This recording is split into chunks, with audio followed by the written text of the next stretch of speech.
jadi orang kalau salatnya benar itu pasti lahirnya akhlak. Dia akan menjauhi perselisihan. Dia akan menjauhi gibah, gosip. Awas, Bu. Maaf ya, saya tunjuk ibu karena memang pesan di Qur'annya itu lebih kuat ke perempuan. Laki-laki mungkin, tapi perempuan lebih kuat cenderungannya. Itu ada di surat ibu. Ya, surat An-Nisa ayat 34, paling kiri sebelah atas. Saya lompat sedikit. Quran surah keempat, surat ibu-ibu ayat 34, paling kiri sebelah atas. Ar-rijalu qawwamuna 'alan nisa bima faddalallahu ba'dahum 'ala ba'din wa bima anfaqu min amwalihim. Ada ayatnya? Oke, sekarang lihat pertengahan ayatnya. Fas-salihatu, maka istri-istri yang solehah itu, perempuan-perempuan yang solehah itu. Siapa yang ingin jadi perempuan solehah boleh angkat tangan. Baik, sekarang turunkan tangannya. Saya tidak butuh tangannya, tapi yang saya butuhkan adalah kesesuaian dengan ciri ayatnya. Ibu ngangkat sampai ke lantai 2, sampai ke kubah. Kalau nggak sesuai dengan ciri ayat ini, maka tidak akan pernah selaras dengan apa yang Allah inginkan. Nah, sekarang lihat. Fas-salihatu, ciri istri solihah itu kata Allah yang utamanya ada 2. Satu, qanitatun. Qanita, jamaknya qanitat. Ibu qanita, apa artinya? Qanitat itu artinya orang yang taat kepada Allah. Kalau dalam konteks istri, orang yang taat kepada Allah dengan cara menaati suaminya pada yang baik-baik menurut Allah. Itu cara memahaminya. Di istri yang salihah itu, dia taat kepada Allah. Bagaimana cara taatnya? Menaati suaminya sepanjang suaminya minta yang baik menurut Allah. Misal, kata suami, "Ma, berhijab ya, insya Allah ya, salihah.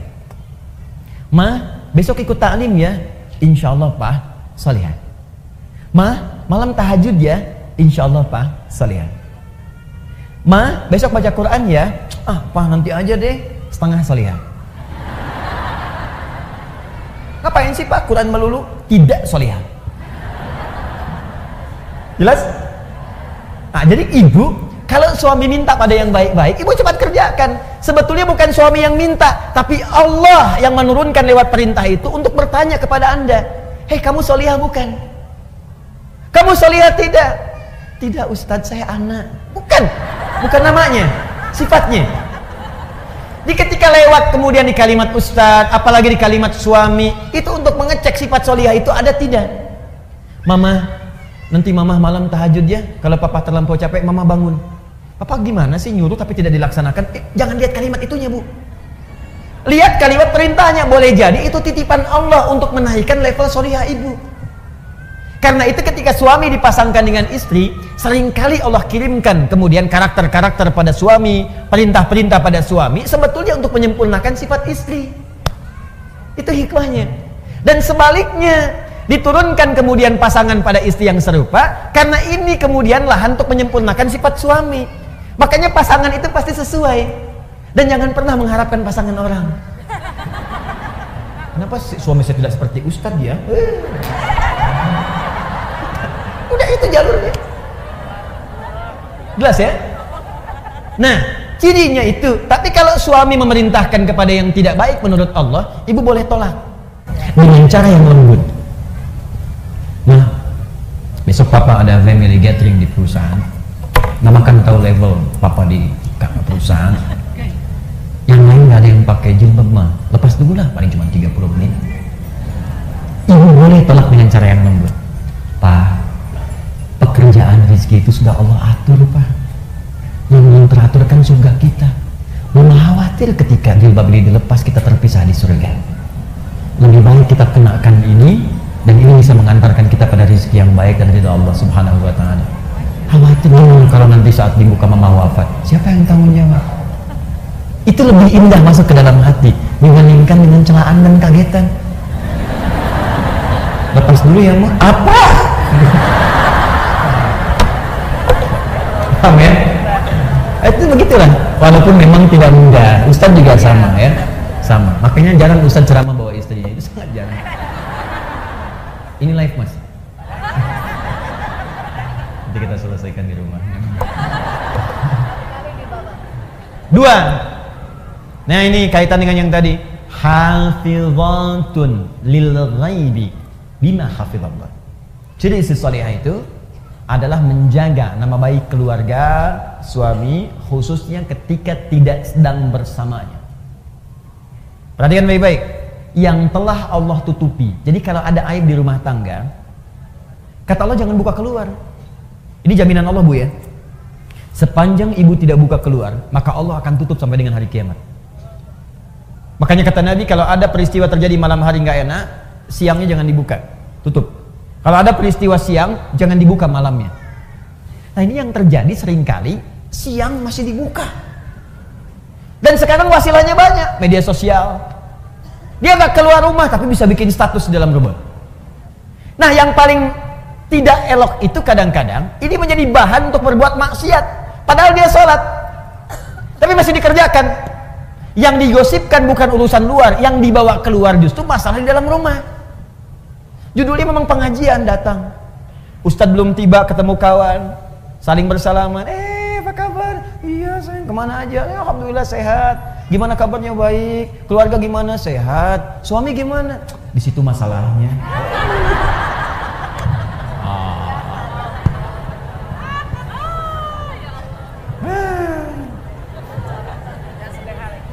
Ya, ingat, gosip perbuatan fahsya sekaligus mungkar. Berselisih mungkar, mencela mungkar, menghina mungkar pada yang bukan tempatnya, karena ada nanti perbuatan yang harus dicela. Ingat, awas, hati-hati, mohon maaf, mencuri mungkar. Sekarang saya ingin tanya, ini kan baru contoh, fokus baik-baik. Sholat ibadahnya, dalilnya sudah ada, ini prakteknya.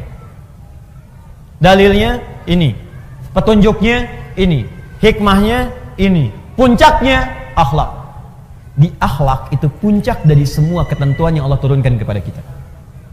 Puncak salat, akhlak. Puncak zakat, akhlak. Puncak kemudian baca Quran, akhlak. Dan puncak ilmu pun akhlak.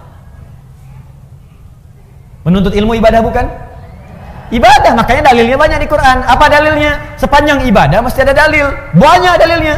Quran surah 96 ayat 1. Iqra bismi rabbikal ladzi khalaq. Dalil menuntut ilmu. Quran surah ke-9 ayat 122.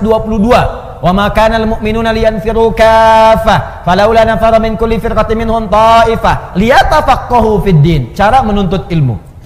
Majlisnya ada. Quran surah 58 ayat ke-11. Ya ayyuhalladzina amanu idza qila lakum tafassahu fil majalisi yafillahu ya fafsahillah yafsahillahu lakum. Fafsahu yafsahillahu lakum. Hai orang-orang beriman, kalau diperintahkan kepadamu, ayo cepat penuhi majlis-majlis, share informasinya, share tempatnya. Siapa yang bisa meluaskan majlisnya akan diluaskan oleh Allah Subhanahu wa taala. Dari mana itu Ustaz tahu ayat ilmu? Teruskan ayatnya. Yarfa'illahu alladhina amanu minkum walladhina utul ilma darajat. Ayatnya ada. Hadisnya utlubul ilma. Ya, talabul ilmi faridatun ala kulli muslim. Menuntut ilmu itu kewajiban dari setiap muslim. Ibnu Majah nomor hadis 233. Man salaka tariqan yaltamisu fihi ilma sahalallahu lahu tariqan ilal jannah. Siapa yang berusaha datang ke majelis ilmu dengan segenap kemampuan dirinya, maka Allah akan catat untuk meringankan langkahnya ke surga. Al-Bukhari Kitabul Ilmi nomor hadis 71. Ya, perhatikan baik-baik. Man yuridillahu fihi khaira yufaqihu fid din. Siapa yang Allah inginkan menjadi orang yang lebih baik, maka dia akan didorong untuk belajar ilmu agama. Al-Qur'annya ada, hadisnya ada, hikmahnya banyak. Ilmu membuat orang lebih pintar, ilmu membuat turun ayatnya la yastawil ladzina ya'lamuna wal ladzina la ya'lamun. Tidak sama orang berilmu dengan yang tidak berilmu. Orang berilmu punya derajat di sisi Allah. Bertauhid harus pakai ilmu. Quran surah 47 ayat ke-19. Fa'lam, mesti punya ilmu annahu la ilaha illallah, untuk menetapkan tiada Tuhan selain Allah. Ilmu. Hikmahnya ada. Dalil ada. Hadis ada. Hikmah ada. Puncak terakhirnya akhlak. Jadi kalau ibu belajar ilmu, datang ke pengajian, belajar. Apa yang dipelajari? Al-Quran. Apa yang dipelajari? Sunnah. Tapi ketika Anda keluar dari tempat pengajian itu, Anda belajar Quran dan Sunnah. Tapi ketika keluar tidak membawa akhlak, berarti ada yang salah dengan pelajarannya. Ibu tuh keluar dari pengajian Al-Quran dan Sunnah, tapi ketika keluar kok pandai mencela. Apa yang ibu pelajari? Anda belajar Al-Quran dan Sunnah, begitu keluar dari pengajian pandai berselisih. Apa yang Anda pelajari? Semua sahabat yang belajar dengan Nabi, ketika akan praktek yang dibawa akhlak dulu. Silakan perhatikan baik-baik. Nabi sedang ke masjid, orang-orang mau sholat, tiba-tiba datang seorang Arab Baduy. Dia tidak tahu di mana toiletnya. Zaman Nabi nggak seperti masjid TSM seperti ini. Masjidnya bagus, ada karpetnya. Ini tanah, sulit mencari toilet. Tiba-tiba Arab Baduy karena nggak tahu, lari ke pojok masjid, buang air kecil di situ. Tiba-tiba Umar, Umar dengan pembawaan karakternya yang tegas, langsung ingin mengeksekusi. Woi, salah. Langsung pengen keluar. Kelihatan oleh Nabi, diajari akhlak oleh Nabi. Umar, biarkan aja. Tapi Nabi ini kan, dia belum tahu. Yang belum tahu diberitahu, bukan dimarahi. Biarkan dia selesai dengan hajatnya, siram dengan air bersihkan. Setelah itu beritahu, tempatnya bukan di sini. Tuh. Indah sekali ibu sekalian. Di banyak kejadian-kejadian yang Nabi contohkan lewat akhlak. Setelah itu Umar belajar. Setelah itu makin bijak, Masya Allah. Bijaknya luar biasa. Dalam setiap keputusannya. Umar setelah menjadi khalifah, jadi pemimpin, jadi presiden kalau sekarang, itu malam-malam selalu belusukan. Di Umar, inisiator belusukan di muka bumi. Belajar dari Nabi dan tidak pernah bawa kamera. Orang sekarang beda-beda dia, tapi Umar lain. Jalan. Begitu malam-malam jalan, lihat rakyatnya, ada seorang ibu. Memiliki beberapa anak. Ditidurkan oleh ibunya. Ditidurkan itu bukan karena pengen tidur, karena lapar, menangis terus, tidak ada makanan. Dan saat menidurkan ini, pura-pura ibu masak. Yang dimasak apa? Pasir isinya batu, digoreng-goreng. Sambil masak batu itu dia bersyair. Duhai khalifah, senang-senang tinggal di istana, rakyatmu melarat makan seadanya. Duhai khalifah, engkau makan enak, kami menggoreng-goreng batu tanpa ada makanan. Anakku kelaparan, tidak ada yang makan yang bisa diberikan. Umar lewat. Seketika, ketika mendengar dan melihat apa yang disaksikan itu, perhatikan kalimatnya. Ada celaan kepada Umar. Ada kemudian tuntutan kepada Umar. Umar tidak marah merespon itu, langsung lari ke Baitul Mal. Diambil kemudian gandum, dipikul dengan punggungnya. Ajudannya mengejar ingin bawakan, kata Umar, saya yang akan dihisab bukan engkau di hari kiamat. Dibawakan oleh Umar, datang ke tempat ibu itu, kemudian disingkirkan semua batu dan pasir tadi, dimasakkan oleh Umar langsung dengan tangannya, dan tidak pernah mengatakan saya khalifahnya, tidak. Jadi begitu dimasakin, si ibunya pun nggak tahu, dan Umar nggak perkenalkan dia Umar. Dimasak oleh Umar, ibunya yang paling menarik bu, sambil dimasakin sambil dicela oleh ibu itu. Duhai khalifah, enak-enak engkau tinggal di istana, orang lain yang datang memasakkan kepadaku. Duhai khalifah, engkau enak makan enak, orang lain datang kepadaku bukan engkau. Padahal itu Umar. Apa Umar berkata kemudian, ini saya bu, ya abdi Umar? Tidak. Umar masak aja. Setelah itu disuapi oleh Umar, dibantu ibu itu dan pulang. Perhatikan pengajaran Nabi, sungguh indah. Makanya orang-orang yang belajarnya benar, itu puncak tertingginya itu pasti akhlak. Pasti akhlak. Ibu melihat ada orang masuk masjid, safnya belum lurus. Coba lihat, barangkali dia belum tahu. Orang yang belum tahu diberitahu, bukan dimarahi. Woi, belum lurus tuh, apa nggak tahu? Tidak. Bapak, itu belum lurus. Bu, yuk kita luruskan yuk supaya rapat. Biarin aja.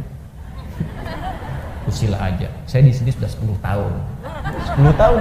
Padahal masjidnya baru 5 tahun, Bu. Kadang-kadang ada yang begitu, nggak apa-apa. Nggak ada masalah, baik, nggak apa-apa Ibu ya. Mudah-mudahan nanti bisa diluruskan. Atau imamnya yang posisi lebih tinggi datang. Makanya kami kalau di Timur Tengah itu kalau ngimami jalan dulu, lihat. Ya, jadi nggak langsung di belakang ini, di depan nengok ke belakang. Ya, dan bahasa imam tuh boleh pakai bahasa lokal, nggak harus pakai bahasa Arab.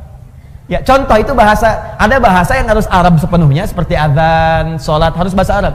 Tapi ada bahasa yang boleh pakai makna dengan bahasa lokal. Seperti imam mengarahkan makmumnya. Ibu sekalian tolong rapatkan, luruskan safnya. Bahasa Arabnya istau, istau, istaqimu. Coba ibu paham mana? Yang pertama, yang kedua? Sama kan? Baik. Jadi nggak harus pakai bahasa Arab. Istau, sudah tahu. Tidak. Luruskan, rapatkan.